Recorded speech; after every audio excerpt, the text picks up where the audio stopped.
1968 speech where he reflects upon the civil rights movement, states, "In the end, we will remember not the words of our enemies, but the silence of our friends." Some teachers have internalized this message. Every day, all around us, we see the consequences of silence manifest themselves in the form of discrimination, violence, genocide, and war. In the classroom, students have been challenged to explore the silences of their own lives through poetry.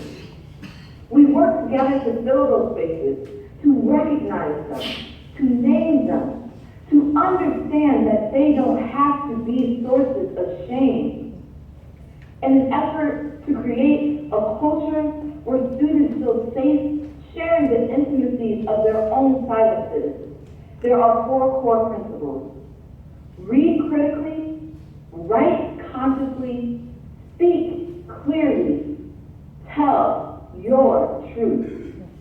And I find myself thinking a lot about that last point, tell your truth. And I realized that if I was going to ask others to speak up, I was going to have to tell my truth and to be honest with them about the times where I failed to do so. So I tell them that growing up, as a kid in a Catholic family in New Orleans, during Lent, I was always taught the most meaningful thing one could do was to give something up. Sacrifice something you typically indulge in to prove to God you understand His sanctity. I've given up sodas, McDonald's, French fries, French kisses, and everything in between, but one year, I gave up speaking. I figured the most valuable thing I could sacrifice was my own voice, but it was like I hadn't realized that I had given that up a long time ago. I spent so much of my life telling people the things they wanted to hear instead of the things they needed to. Told myself I wasn't meant to be anyone's conscience because I still had to figure out being my own, so sometimes I just wouldn't say anything. Appeasing ignorance with my silence, unaware that validation doesn't need words to endorse its existence. When Christians was beat up for being gay, I put my hands in my pocket and walked with my head down, as if I didn't even notice. I couldn't use my locker for weeks because the bolt on the lock reminded me of the one I had put on my lips when the homeless man on the corner looked at me with eyes up, merely searching for an affirmation that he was worth seeing. I was more concerned with touching the screen on my Apple than actually feeding him one. When the woman at the fundraising gala said, "I'm so proud of you. It must be so hard being with those poor, unintelligent kids," I bit my lip, because apparently we needed her money more than my peers needed their dignity. We spend so much time listening to the things people are saying that we rarely pay attention to the things they don't. Silence is the residue of fear. It is feeling your flaws, gut-wrench guillotine your tongue. It is the air retreating from your chest because it doesn't feel safe in your lungs. Silence is Rwandan genocide. Silence is Katrina. It is what you hear when there aren't enough body bags left. It is the sound after the noose is already tied. It is charring. It is chains. It is privilege. It is pain. There is no time to pick your battles when your battles have already succeeded.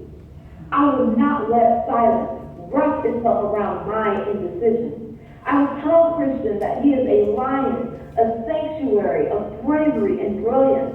I will ask that homeless man how his day was and what his name is, because sometimes all people want to be is human. I will tell that woman that my peers can talk about transcendentalism like their last name was Thora. And just because you watch one episode of The Wire doesn't mean you know anything about us.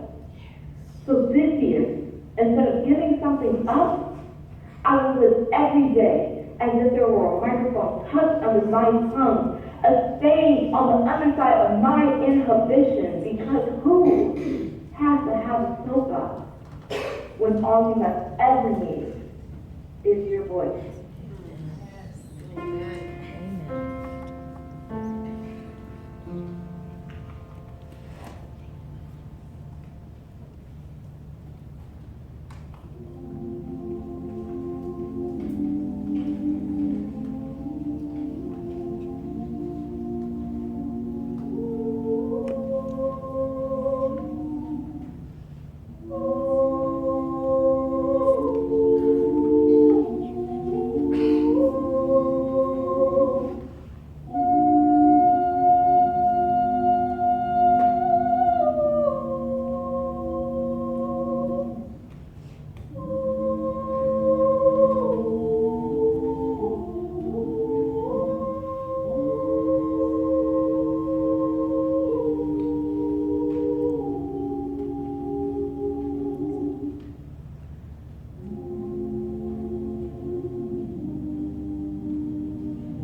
Trouble all over this world.